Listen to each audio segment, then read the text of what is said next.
Abdullah Rasjid, SEMSI, lahir di Palembang pada tanggal 1 Januari 1972. Pernah mengenyam pendidikan S1 Manajemen di Universitas Palembang tahun 1992 dan S2 dari Universitas Sriwijaya tahun 2007. Sejak tahun 2019 hingga saat ini, Abdullah Rasjid menjabat sebagai Dekan Fakultas Ekonomi Universitas Palembang. Abdullah Rasjid juga aktif dalam organisasi, diantaranya menjadi Ketua DPW Ikatan Ahli Ekonomi Islam Sumsel, Sekjen Forum CSR Sumsel, dan Ketua Penguatan Ekonomi Kerakyatan Nasional DPW Peknas Sumsel. Sebagai akademisi, beliau selalu berusaha untuk berbuat dan berbagi untuk semua, terutama dalam keilmuan. Menjadi pendidik tidak akan mengurangi kepandaian, bahkan menambah wawasan dan juga menambah keberkahan. Itulah mengapa menjadi pendidik sering disebut sebagai pahlawan tanpa tanda jasa. Di Bukan Basa-Basi hari ini, saya akan mengajak Anda untuk berbincang dengan Dekan Fakultas Ekonomi Universitas Palembang, Abdullah Rasjid, Sarjana Ekonomi Magister Sains. Ikuti perjalanan saya dalam Bukan Basa-Basi. Pak Rasjid, apa kabar Pak? Sehat ya? Alhamdulillah. Gimana Pak, hari ini habis ngajar? Iya, tadi dari kampus. Oh, oke. Pak, ini senang sekali kita bisa bincang-bincang di sore hari ini. Pak, kita boleh buka masker kali ya Pak ya, biar lebih enak ngobrol-ngobrolnya hari ini. Ya, Wah, ngomong-ngomong udah berapa lama sih Pak jadi pendidik ini Pak? Kalau hampir pendidik ini, hampir 20 tahun ini sudah. Wow. Sudah nggak kerasa nih sudah. Sudah 20 tahun berarti. Universitas Palembang. Iya, berarti sudah banyak menghasilkan sarjana-sarjana dalam bidang ekonomi ya Pak ya. Alhamdulillah Pak. Oke, saya mau flashback sebentar sih Pak Rasjid. Gimana sih, apa sih yang melatar belakangi Pak Rasjid ini ingin menjadi seorang pendidik? Apakah memang sudah bercita-cita dari kecil nih gimana? Kita cerita dulu waktu lahir di mana Pak Rasjid? Kebetulan lahir di kota Palembang inilah. Oh, Palembang ya. Palembang itu nih lah. Di dekat kita sendiri di Lorong Pak Jos ini. Dekat dengan TVRI ya. Kita tinggal di sini dan kemudian lanjut sekolah dari SD 139, SMP PGRI 13, SMA Negeri 11, kemudian lanjut studi ke Universitas Palembang, setelah studi sarjana ekonomi, kemudian S2-nya lanjut ke Pascasarjana Universitas Palembang. Dan memang kalau dari sisi kenapa kita menjadi seorang pendidik ini, saya lihat dari kakek dulu. Oh, kakek dulu Ya, seorang pendidik. Kakek ini dulu guru ngaji. Tetapi tidak hanya guru ngaji beliau juga sebagai pesirah. Pesirah dilanjutkan dengan bapak juga pesirah Lorong Pak Jo juga dekat sini. Oh. Karena mereka keduanya rupanya guru ngaji, biasa ngaji atau memberikan ini. Ya ternyata melanjut ke saya mungkin di bidang ekonomi kali ya. Melanjut untuk mengajar di dunia pendidikan seperti itu.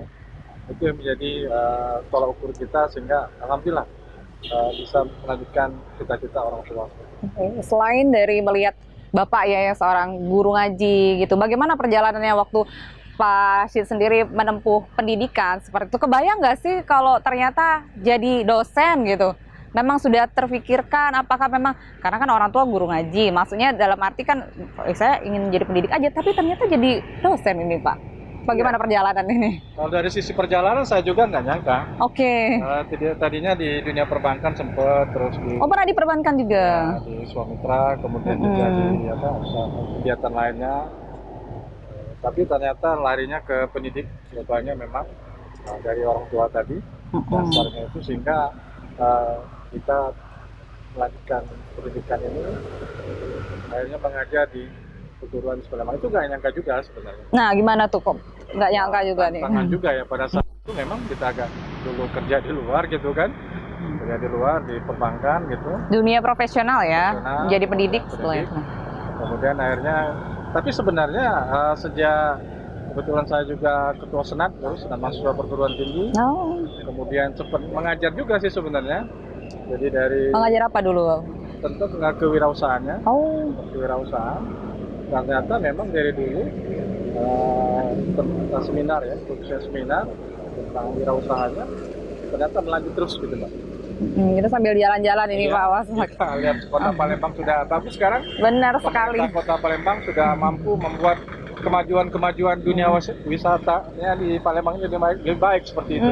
Oke. Nah, ngomong-ngomong berarti Bapak nih menginspirasikan seorang pemimpin-pemimpin juga, karena kan pesira ya, orang tua, kakek juga pesira. Ada kombinasi antara pemimpin dengan pendidik juga. Bapak merasakan ya sudah menjadi dekan ini di Fakultas Ekonomi, gimana nih Pak? Alhamdulillah. Ya kebetulan saya juga alumni di UNOS Palembang. Jadi tadi mulai dari ketua senat mahasiswa perguruan tinggi, akhirnya mengajar dan juga aktif di akademisi dan juga di organisasi-organisasi, sehingga saya melihat bahwa sangat membuat mental kita itu di tengah-tengah masyarakat bisa berbuat seperti itu. Karena kalau kita berbuat ini kan juga mampu kita memberikan ilmu kepada masyarakat. Nah, jadi dengan ilmu-ilmu ini tentu kita bisa melakukan apa yang bisa kita lakukan, seperti dengan teori yang kita dapat untuk kita sampaikan ke masyarakat, membentuk pemberdayaan ekonomi di tengah-tengah masyarakat saat ini. Karena di masa pandemi tentu kesulitan-kesulitan yang banyak sekali terjadi di kita, tentu kita harus melakukan kegiatan-kegiatan yang harus menunjang kebutuhan-kebutuhan masyarakat.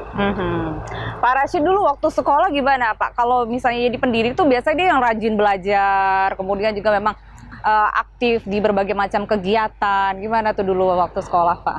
Ya, alhamdulillah kalau sekolah kita aktif ya, rajin ya menurut katakan, karena memang ya, dari orang tua ya, orang tua memang mendidik untuk kita bisa menyelesaikan studi dengan baik seperti itu, jangan sampai tertunda seperti itu. Kalau tertunda tentu akan mengganggu kegiatan lainnya seperti itu. Nah, dengan kita aktif terus, alhamdulillah bisa menyelesaikan studi pada tepat waktu seperti itu. Jadi waktu zaman-zaman sekolah, SD, SMP, SMA itu memang pernah ini nggak sih Pak? Maksudnya hobi, pernah bandel-bandel juga nggak? Tapi ujung-ujungnya balik, wah memang saya tuh ingin menjadi pendidik sehingga ya terus belajar lagi gitu. Ya kalau bandel sih, ya kalau istilahnya tuh kita sering mandi di kali ya, sungai ya seperti itu. Oh dulu tinggal di mana nih Pak dulu? Dekat di sini Pak, di sungai sini. Oh oke. Sungai Lorong Pajo sini ya sering kita teman-teman seperti itu. Juga dengan kuliah, teman-teman kuliah, alhamdulillah.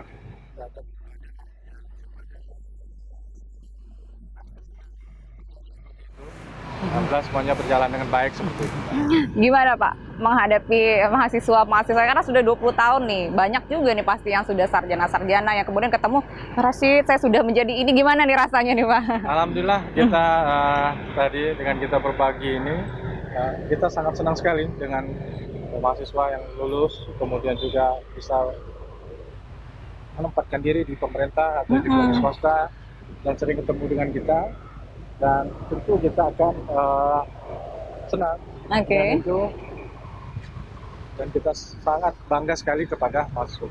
Oke, nanti kita lanjut lagi nih ngobrol-ngobrol tentang mahasiswa, pastinya banyak yang menginspirasi juga ya Pak Rashid ya. Nah, pemirsa kami akan segera kembali, tetaplah bersama kami di Bukan Basa-Basi.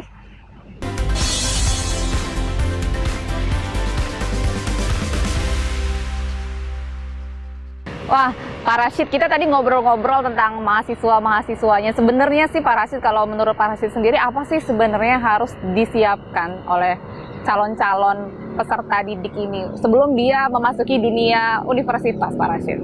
Ya, memang kadang-kadang mahasiswa atau juga para lulusan SMA untuk masuk ke perguruan tinggi, mau melihat kampusnya dulu dan lain. Sebenarnya tidak. Harusnya ada dua hal saja. Yang paling gampang dua hal saja, keinginan dan kemampuan. Jadi tidak terlalu banyak sebenarnya. Keinginannya apa, kemampuannya apa, seperti itu. Jangan sampai keinginan kemampuan ini jadi masalah seperti itu. Punya keinginan masuk ke kedokteran, tapi tidak punya kemampuan seperti itu. Itu repot. Atau juga sebaliknya, punya kemampuan tapi tidak punya keinginan. Ini juga repot. Jadi, dan dua-duanya harus ditunjang, keinginan dan kemampuan ini. Untuk melihat keinginan kemampuan, tentu kita harus lihat keadaan yang secara fisik pada diri kita. Dan juga kemampuan daripada keluarga seperti itu. Sehingga jangan sampai malah jadi beban. Tetapi sekarang lebih enak sekarang. Pemerintah sudah banyak sekali memberikan beasiswa-beasiswa kepada mahasiswa-mahasiswa sekarang ini yang usia muda itu ada beasiswa KIP seperti itu, bisa membantu mahasiswa di dalam melanjutkan studi dalam lembaga pemerintah. Ini sangat mendukung sekali sehingga bisa meningkatkan sumber daya manusia. Jangan takut sekarang untuk kuliah karena sudah ada beasiswa KIP nih, seperti itu. Karena sekarang banyak sekali kita contoh di Facebook atau apa anak-anak tukang beca itu mampu dia kuliah seperti itu. Iya. Nah, banyak Bapak, maksudnya mahasiswa Bapak menemukan itu gitu, melihat inspirasi mereka yang masih punya, yang sangat semangat sekali untuk melanjutkan pendidikan, Pak Rashid. banyak sekali sebenarnya, walaupun memang ada juga kebentur. Nah, kita juga selain itu juga kita arahkan mereka ke wirausaha seperti itu. Oke. Tidak hanya mereka kuliah tok seperti itu. Oke, menarik sih. Ini Bapak kan ini ya dekan ekonomi. Kalau kita ngomongin ekonomi, sebenarnya ngomongin secara luas, secara ekonomi gitu. Terus bagaimana Bapak menciptakan para ekonom muda ini gitu? Apa sih Pak tantangan-tantangan mendidik para peserta didik ini di era saat ini sih Pak? Ya, kalau sekarang sih harus kita pikirkan itu adalah kewirausahaannya. Karena tak sebagai contoh ya, kalau lulusan sekarang ini atau juga sampai 2045, jumlah penduduk Indonesia kan banyak sekali. Tidak usahlah kita bicara 2045. Tahun sekarang saja, misalnya saja lulusan, anggap saja 10.000, yang diterima pemerintah kan cuma atau di dunia lapangan kerja, anggap saja separuh dari situ. Berarti masih banyak sekali yang masih menganggur. Nah, inilah tugas daripada perguruan tinggi untuk menciptakan lapangan pekerjaan seperti itu. Dengan sekarang kurikulum Kampus Merdeka tentu bisa menunjang untuk kegiatan-kegiatan seperti itu. Kemarin ada mahasiswa kita juga kerja, salah satu di asuransi misalnya saja. Iya. Dia datang ke kita, Pak, gimana Pak? Saya bilang, kamu ada usaha tidak di rumah? Ada Paknya, dia bilang ada kemplang. Saya bilang, kemplangnya bagaimana? Sudah dibungkus atau sudah di packaging? Sudah Paknya. Nah, sekarang kamu foto di Facebook, di Twitter, kemudian yang lain, sehingga bisa dipublis seperti itu. Alhamdulillah, mahasiswa ini terus berkembang, dan pada saatnya dia bisa ekspor malahan, Mbak. Sampai ekspor? Ekspor. Wow. Dia sampai ekspornya ke Amerika seperti itu. Jadi Pak Rashid ini maksudnya mendampingi bukan hanya secara teoritis, ya. Tetapi secara praktek pun juga dilakukan. Harus Mbak, karena memang kalau tidak kita lakukan seperti itu, kita didik, tentu mereka akan sangat terbatas secara teori saja. Iya. Harus kita lakukan seperti itu. Karena juga kebetulan alhamdulillah saya juga aktif di forum CSR. Saya lihat banyak sekali dari pihak perusahaan sudah banyak membantu perguruan tinggi untuk meningkatkan kewirausahaan di kalangan mahasiswa seperti itu. Oh, banyak sekali bantuan-bantuan seperti itu ya. Nah, Ya. biasanya mahasiswa nih yang di era saat ini nih Pak ya, mereka tuh menariknya apa sih Pak kalau mau membuka kewirausahaan ini Pak? Ya, Jadi tantangan entrepreneur. memang kembali ke tadi, ada dua hal saya sebutkan, memang keinginan dan kemampuan sebenarnya. Tetapi itu semua bisa dilatih kok sebenarnya ya. Karena misalnya saja sebagai contoh, kalau dia mampu misalnya saja, biasanya dikasih uang 50.000 nih oleh orang tua, sisihkan saja 10.000 sampai 20.000 untuk menabung seperti itu. Untuk modal, Bu, saya mau tabung 10.000. Setiap mau dikasih uang, Bu, saya menabung 10.000. Terus menerus, pasti orang tua bertanya, mau apa nak? Dijawabnya, saya mau punya usaha Bu. Pasti orang lain tidak mungkin tidak membantu. Saya yakin akan membantu kepada anak yang tadi. Nah ini, tinggal bagaimana celah-celahnya apa yang bisa kita lakukan untuk anak ini, kita dorong untuk kemampuan selanjutnya. Bahkan, nah ini tadi saya menarik sih kata Pak Rashid. Bahkan dari kemplang ya, makanan khas Palembang, kemudian bisa ekspor ke Amerika gitu ya. Jadi memang pendampingan itu harus terus dilakukan selain memberikan modal tadi ya Pak Rashid juga katakan. Berarti juga harus ada pendidikan, pendampingan untuk mereka agar bisa terus berkembang. Gitu juga yang dilakukan pada mahasiswa kita Pak ya. Iya, kita harus tetap mendampingi mahasiswa kita untuk dia terus mau belajar. Tapi memang untuk saat ini kita siapkan kurikulum dan juga kegiatan seperti menunjang, bazar dan lain-lainnya, sehingga mahasiswa itu tempat juga untuk dia bazar dan juga mengactionkan ya, untuk dia tidak hanya secara teori. Jadi kita ada yang namanya kewirausahaan dan juga ada workshopnya juga, mengundang dunia usaha dan juga perbankan untuk membantu mahasiswa tentang wirausaha. Prospeknya gimana nih Pak ke depan untuk wirausaha, khususnya wirausaha muda ini? Saya kira potensi sangat besar sekali ya. Malahan kita harapkan seperti itu. Perguruan tinggi itu malah repot dia kalau tidak menciptakan wirausaha. Kenapa? Karena dia hanya fokus kepada program studi saja, meningkatkan traktasi, tidak meningkatkan usahanya, dunia usahanya, tentu akan kebentur dia. Kenapa? Karena kan tadi, kalau traktasinya turun, tentu akan punya pengaruh gitu. Iya, Tetapi betul. kalau mahasiswanya ciptakan wirausaha, itu akan terus-menerus seperti itu. Di perguruan tinggi pun menjadi indeks kinerja tambahan ya, jadi menjadi tambahan adanya kewirausahaan ini, apalagi mahasiswa-mahasiswanya yang aktif gitu ya Pak ya. Benar. Karena memang harus ada pendampingan sekarang. Kurikulum pun berubah sekarang, Mbak. Betul. Memang fokus untuk seperti itu. Dan mahasiswa sendiri minatnya gimana nih Pak? Saya kira mahasiswa itu sangat tinggi sekali untuk saat ini. Untuk ekonomi Mereka kewirausahaan. terus menggali, nah, tinggal bagaimana kita terus mendorongnya saja. Oke, apa nih Pak kira-kira yang mungkin sampai saat ini Bapak bisa bantu maksudnya ke mahasiswa, apa yang menjadi potensi, khususnya potensi lokal, produk-produk lokal yang bisa kita kembangkan selain Kemplang tadi? Ya banyak sih sebenarnya, ya pempek atau apa ya. Memang harusnya ada apa ya, starter pack gitu ya, mahasiswa itu ya, ada tempat lokasi-lokasi yang bisa terbentuk. Sehingga punya potensi seperti itu.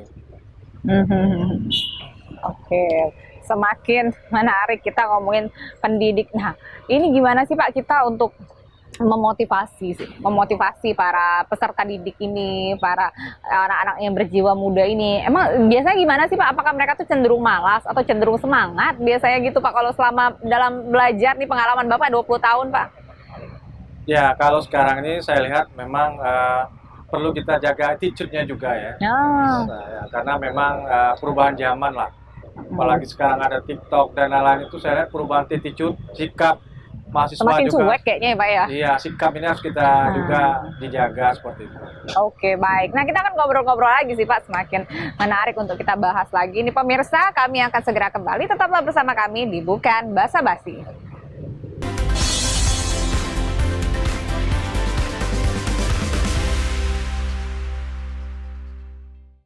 Terima kasih Anda masih bersama kami di Bukan Basa-Basi. Masih bersama dengan Bapak Abdul Rashid di hari ini. Nah, Pak Rashid, tadi kita udah ngobrol-ngobrol ya tentang mahasiswa peserta didik, bagaimana mereka tetap beradab agar tetap bisa baik. Nah, sekarang kan juga kita kaitkan dengan tantangan ke depan untuk berwirausaha gitu. Apa sih Pak Rashid yang harus kita lakukan untuk menimbulkan semangat kewirausahaan bagi anak-anak? Karena ini adalah peluangnya besar sekali ya Pak ya untuk ke depannya.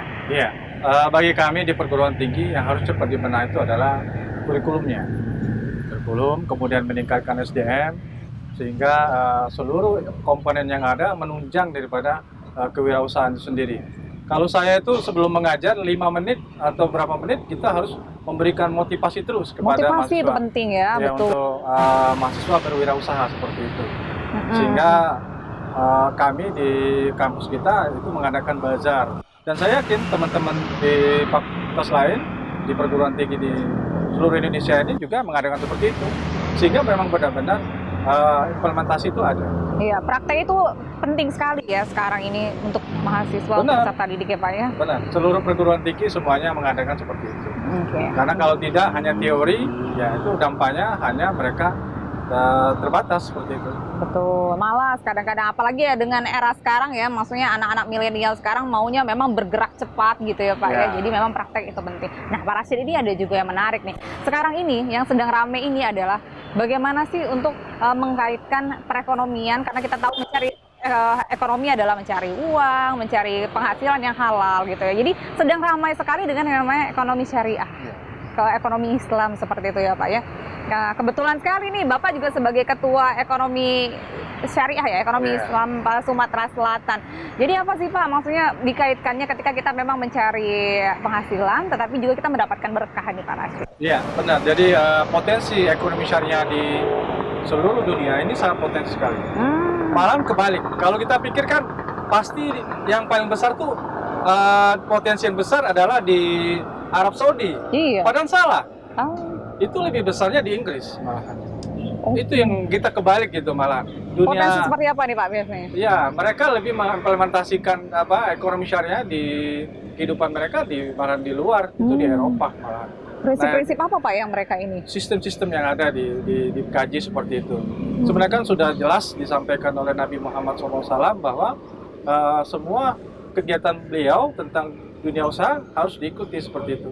Dengan kita mengikuti kaedah-kaedah yang dilakukan oleh Nabi dan tuntunannya, tentu insya Allah kita akan kejujuran, kemudian juga keadilan, dan juga kesejahteraan, itu yang beliau lakukan. Dan ini malah ramai di Inggris Pak ya? Malah di luar. Bagaimana kalau kita lihat di Sumatera Selatan sendiri? Semakin booming sih Pak ya, bank syariah gitu ya. Banyak kegiatan perekonomian yang mengatasnamakan syariah. Karena memang ini juga kedepannya juga akan terus berkembang ini Pak ya? Ya Alhamdulillah, di Indonesia ini semenjak digabungnya 4 perbankan, menjadi satu bank syariah mandiri, Bank Syariah Indonesia, ini sangat mempercepat perekonomian Indonesia, karena BSI langsung menyalip posisi di 4 di peringkat di perbankan di Indonesia. Tentu ini akan memberikan dampak yang luas bagi perekonomian Indonesia, karena kita tahu bahwa perbankan adalah jantungnya perekonomian dalam hal ini. Dan ini juga maksudnya anak-anak muda saat ini juga sangat memahami itu kan Pak? Ya, saya pikir dengan adanya tadi kejujuran, kemudian teladan Nabi seperti itu, saya yakin mahasiswa dan juga pemuda dan lain itu yakin saya bisa ikut seperti itu.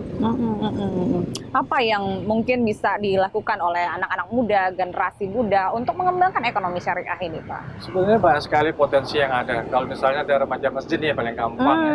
Itu yang kalian bisa jualan, bisa dilakukan, dididik, dilatih, wirausaha dan lain-lain, membuat PMT dan lain-lain itu bisa dilakukan sebenarnya. Sehingga anak-anak masjid ini juga banyak kegiatan seperti itu. Kita hubungkan dengan CSR gitu. Dari CSR sendiri juga banyak yang ini Pak, maksudnya mengakomodir ekonomi Islam. Banyak sekali sekarang banyak dari pihak perusahaan melalui CSR-nya untuk kegiatan-kegiatan melalui binaan-binaan mereka di dunia usaha sudah mengarah ke situ. Bapak sendiri maksudnya menyelipkan ilmu ini ya, ekonomi Islam yang sedang ramai sendiri kepada peserta-peserta didik ini bagaimana nih Pak? Ya, yang jelas kita tentu dalam hal ini dengan tuntunan yang ada dapat kita lakukan seperti itu melalui materi-materi sehingga mampu memberikan nuansa Islamnya tentang wirausaha, contohnya ya tadi Nabi Muhammad SAW. Iya, berdagang. Jadi kita kaitkan ya, kalau Bapak tadi kan kalau saya runut dari belakang nih Bapak ngomongin kewirausahaan gitu ya Pak ya. Wirausahaan, kemudian kita sambungkan dengan ekonomi syariah gitu ya. Semuanya menjadi runtutan yang bagus maksudnya untuk kedepannya menjadi lebih maksudnya terbuka lebar peluang-peluang ini ya Pak. Jelas, dengan kita bisa berbuat tadi ya, semuanya bisa berbuat baik dalam bentuk ekonomi, wirausaha sampai ke syariahnya. Tentu ini menambah ilmu bagi kita semua, hasanah bagi sendiri. Jadi dengan banyak beragam hasanah ilmu yang kita gunakan, akan kita bisa bagikan kepada yang lainnya seperti itu. Jadi ekonomi syariah tidak terbatas seperti itu, tidak kaku. Jadi semuanya bisa masuk seperti itu, sesuai dengan arahan dari Pak Gubernur. Iya, apa aja yang bisa kita masuk? Misalnya saja kadang-kadang melihat bahwa dikotomi antara dengan agama-agama lain seperti itu sebenarnya bisa kita combine seperti itu sehingga semuanya bisa berjalan dengan baik. Menarik sih Pak ya tantangannya, kemudian peluang-peluang yang luar biasa yang bisa apa yang bisa Pak Rashid bagi sih untuk anak-anak muda sekarang gitu ya untuk bisa sukses ke depannya dalam arti kewirausahaan dan juga tetap berpedoman kepada syariat-syariatnya nih Pak Rashid. Ya jelas kita harus mengikuti tuntunan yang ada pada Nabi SAW dan juga junjungan juga beliau dan juga aturan-aturan agama yang ada. Oke, banyak ya. Maksudnya investasi juga anak-anak muda nih sekarang kepikirannya pengennya kaya cepet gitu Pak, kaya cepet. Tapi kita nggak tahu nih ini gimana nih Pak. Ya, kalau sekarang kan dunia fintech, kemudian dunia teknologi yang cepat seperti itu harus berhati juga ya. Selain memang bisa mempercepat. Banyak tipu-tipu juga gitu ya.